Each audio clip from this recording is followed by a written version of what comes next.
Hi there. So we set up Coliseum in 2009, and the reason we did that is we had a feeling that digital technology was fundamentally going to change the business model of sport.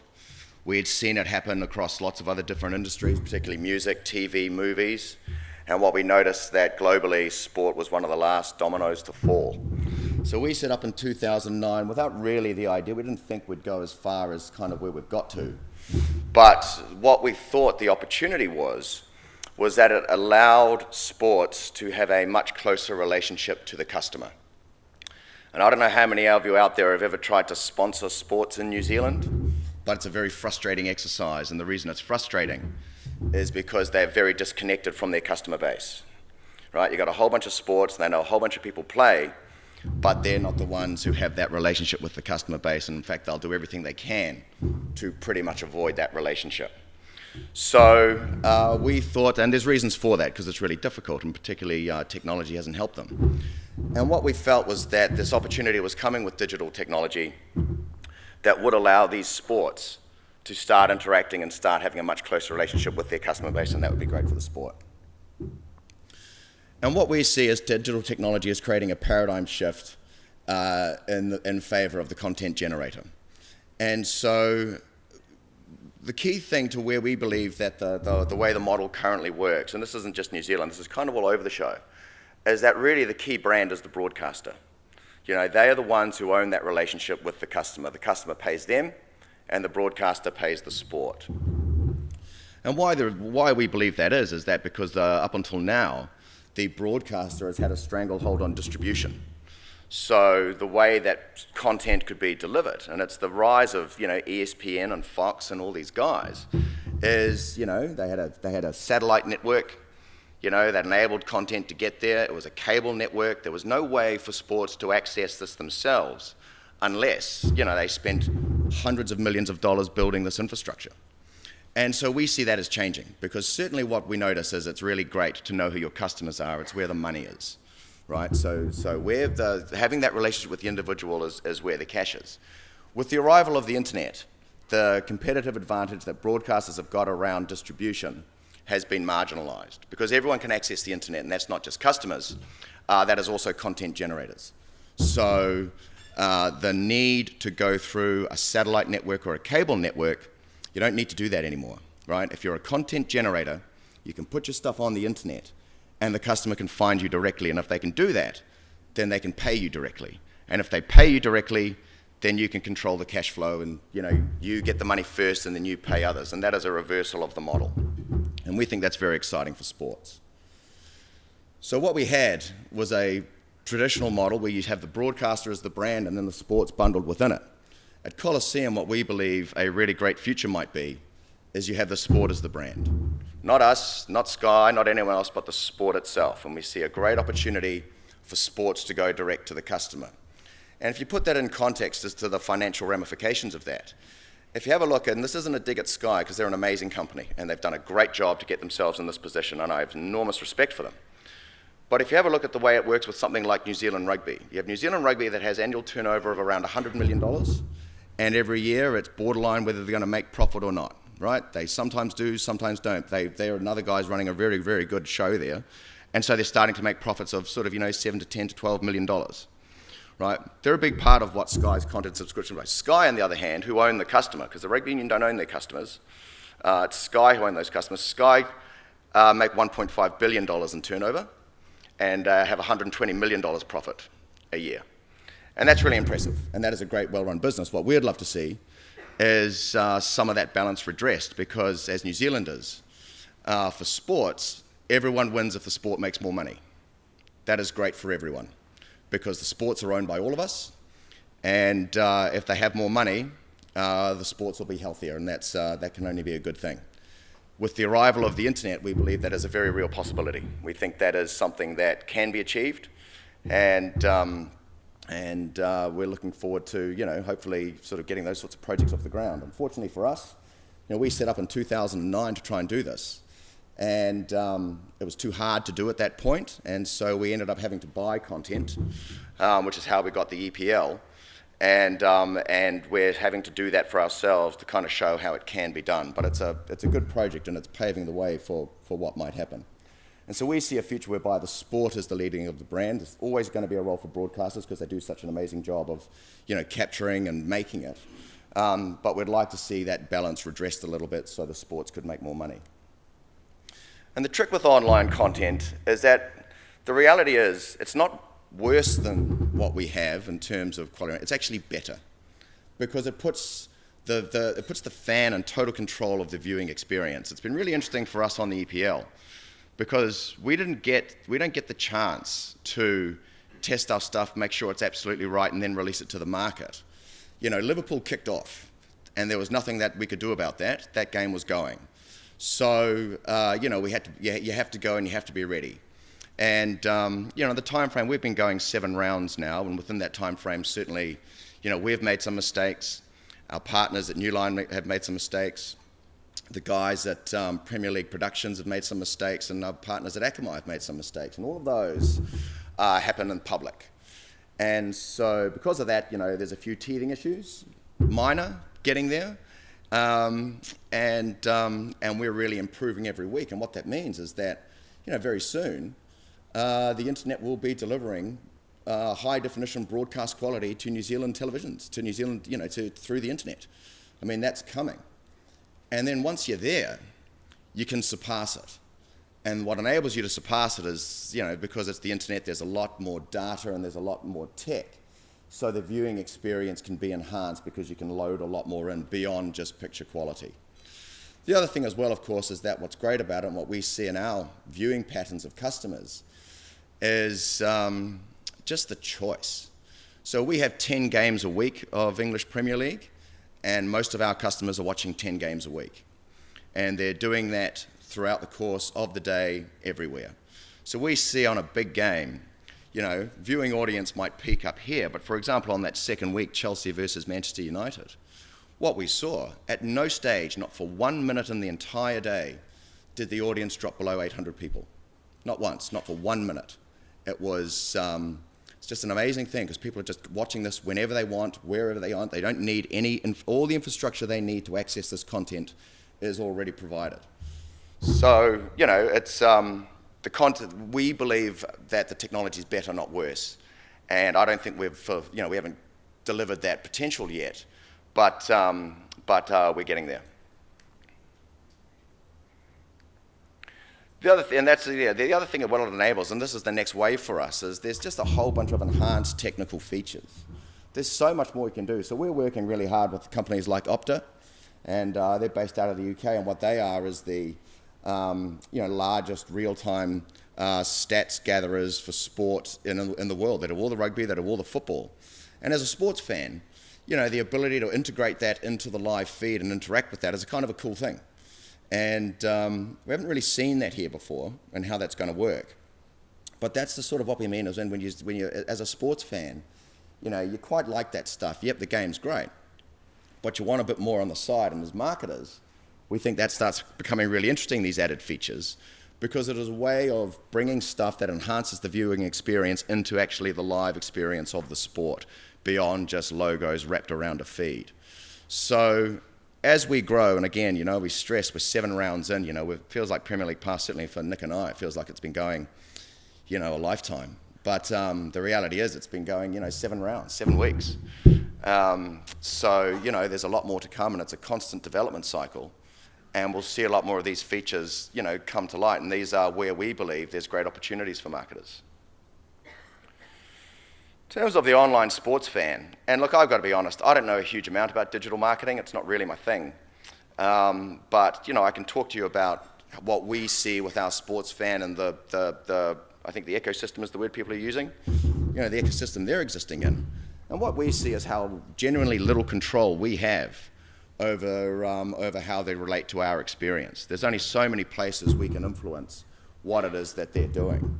So, they get there. We again, the great thing about having a product like ours is, and again, it's interesting for marketers, and our partners are starting to get the benefit of that, is we know who each one of them is. There is no guesswork in our audience. There is no, You know, we don't use Nielsen, we don't anything, we have exact numbers. We know exactly who they are, we know where they live, we know what bitstream rates they watch on, we know what sort of devices they watch, and we know what they like to watch.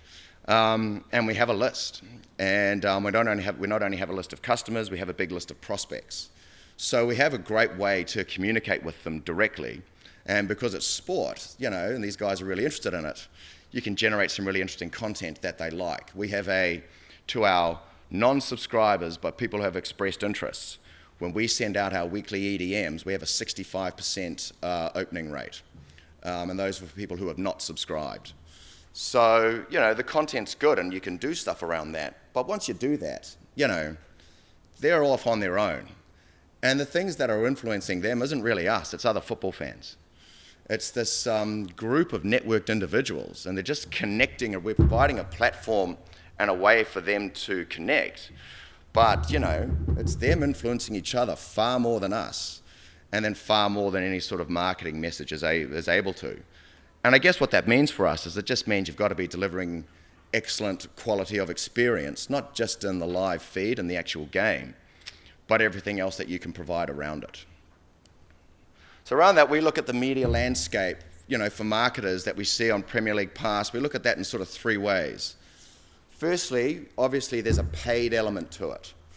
And, you know, that's the whole advertising thing and putting ads and paying for that. And, you know, the pros with that is you have great control. And I know that's really important, and that works really well, and the control is great. And it's really familiar for everyone. You know, you go into marketing departments, and what they have is they have budgets for advertising, right? Those budgets are already there and they're allocated. So in that sense, it's familiar. And the grand scheme of things, you know, in this brave, new, emerging world, going back to something that you know how to do and the systems are all set up to deliver it is relatively easy. So the cons with that is, in our opinion, that stuff doesn't really work around sport. And the reason that stuff doesn't really work is that, you know, you're typically irrelevant to the experience. You know, you're bolted on either side of it. And people want to get round that. And it does people no favors, in our opinion, to, you know, what they want is they want this content that they're deeply passionate about and they love and they're excited about, and they even dress up for it. And, you know, they just want to get to it. And the paid stuff around it is in the way. We do it because people want it, but, you know, what we feel is there's much better ways if you want to influence consumers and you want to tap into the great thing that sport's got. There's other options. And we talk about owned, which we really believe is a great thing. And there's this thing like apps and gamings and blogs, and we've got a great set of partners on Tiger Premier League Pass, and we're starting to move out of that first one into the second one. And that's getting really exciting, and some of the stuff that's going to be coming out, some of these marketing programs that will be coming out later on this year are really exciting around it. Because it's apps, it's gaming, it's blogs, and the pros with all this is that it adds value to the customer experience of the sport. You know, it's integrated. It actually helps them with the appreciation of the game that they're watching. Or not even just the game that they're watching. What you know with sport is, you know, people love to talk about it, people love to share it, and, you know, we can provide stuff that enables people to do more of that. So getting involved with that is great. And it provides a real depth of engagement. And I know what everyone wants, you know, like, you know, we're a company also, and what we want people is to have deep engagement with our brand. And I'm sure you guys are all the same. And these sorts of tools enable you to do that. The cons with that is that you can't just follow a process and produce it at the other end and hope it works. It's got to be good. There's no getting around it. If your app's not good, it's a savage world out there. And if it's not good, you're dumped and you've wasted all your money. And that's obviously risky. The other thing is really to make it good, you need access to content. You can't do it if you haven't got anything, right? And so you can't just wrap yourself around the Premier League if you haven't got any of the Premier League. It's just nothing. So what that means is for something like Premier League Pass, what we do is work with our partners, and you'll see this coming out at some point, hopefully before Christmas, but maybe after Christmas, where we will make exclusive Premier League content that you cannot get anywhere else available to our marketing partners. so they can have exclusive content around the Premier League that they can use for their own interests. Because what we know is that there is a massive Premier League following in New Zealand. We have a big subscription base, but there are lots of people still out there who love the sport and would enjoy some of the stuff who aren't necessarily subscribers. And we can make that content available exclusively to our partners, so we don't even get it, it'll go exclusively to them, and they'll be able to do stuff around it that enhances people's experience of that. The other problem with this stuff, and I can see why it's risky, is it's a real commitment, because once you switch the stuff on, you can't switch it off, and that's not easy. And so again, most marketing budgets that I've seen don't have that allocated in the budget. Do you know what I mean? As like people to staff this and run this and do it. But that's kind of, that's kind of what it needs. And then there's obviously the time frame and expense, it takes a while to do this stuff. But it's what works, and the question is, we encourage everyone to think about if they want to get involved with the English Premier League and Premier League Pass, is, do you want to just put yourself around, or do you want something that really wants to drive engagement? And if you want something to drive engagement, we need a long-term partnership, because you need to develop this kind of stuff, because that's where the real benefit is for customers. And then, of course, there's sort of like the holy grail, which is the earned stuff, which is when everyone's just talking about you and saying great things. The pros of that, of course, is that it's massive reach, and it's the most influential thing. It's far more influential having people say good things about you than you saying it about yourself. The issue, of course, is that you have limited and no control.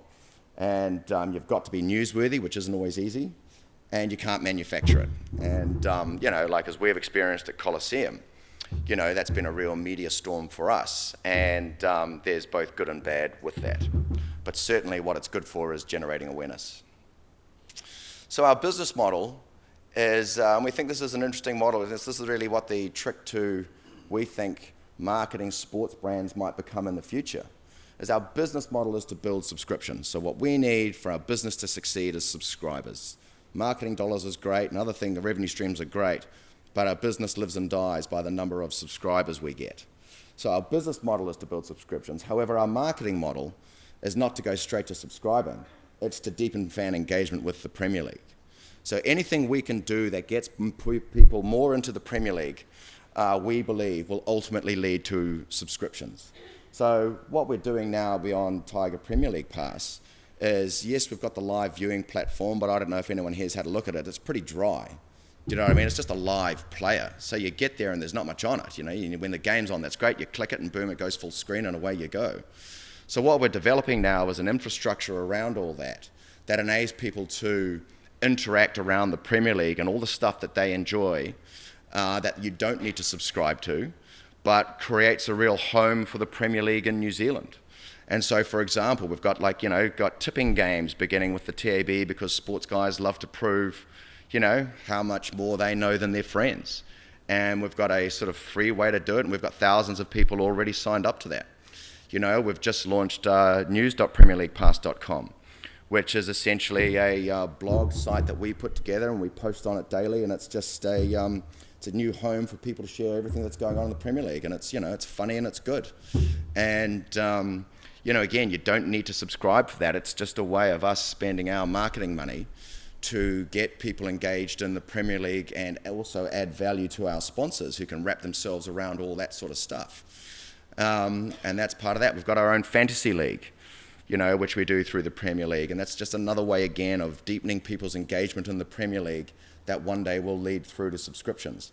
And then, of course, you've just got all the back-end sort of engine of it all. We've got our big customer support database. We have a call centre in Petone.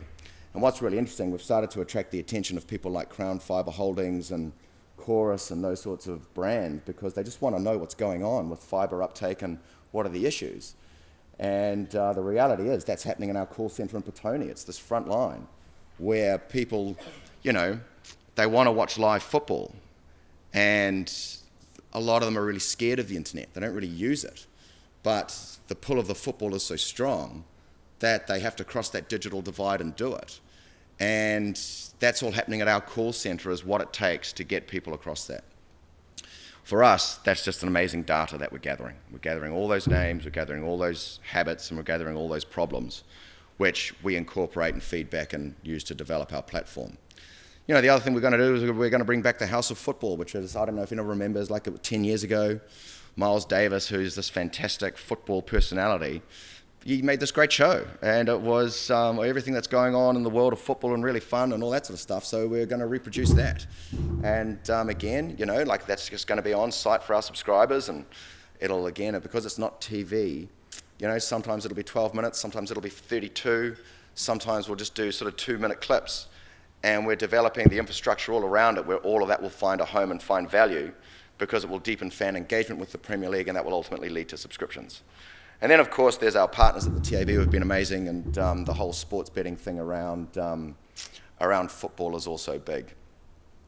So we certainly see the opportunity in the future around marketing, around digital sports content, being far beyond just whacking yourself around the live stream and the live broadcast. It's a much, much, much richer and deeper experience.